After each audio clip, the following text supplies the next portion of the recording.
ওমা আজকে ভোলা মাছ নিয়ে আসলাম, করেছো তো? ভোলা মাছ করেছি আজকে, ভোলা মাছ করেছি। ভাত আর্ধেক ঠান্ডা হয়ে গেছে। খুব বড় ভোলা মাছটা নিয়ে অনেক বড়, 750 ওজন।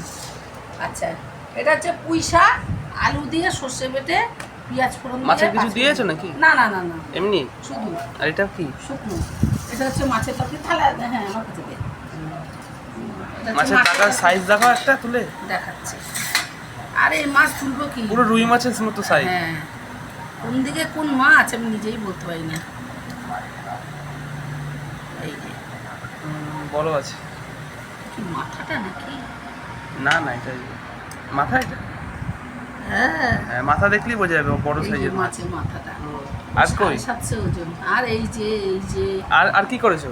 আর করেছি পুঁই শাক করেছি, এইটা করেছি আলু বেগুন দিয়ে সর্ষে বেটে ধনে পাতা দিয়ে করেছি।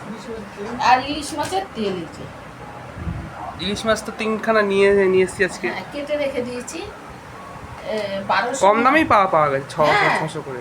600 টাকা। সেদিন 200 টাকায় হচ্ছে ছোট ছোট, মানে 200 গ্রাম মাছ হচ্ছে 400 800 টাকা করে। কেজি। হ্যাঁ, আর আজকে 400 ওজনে 600 টাকা কেজি।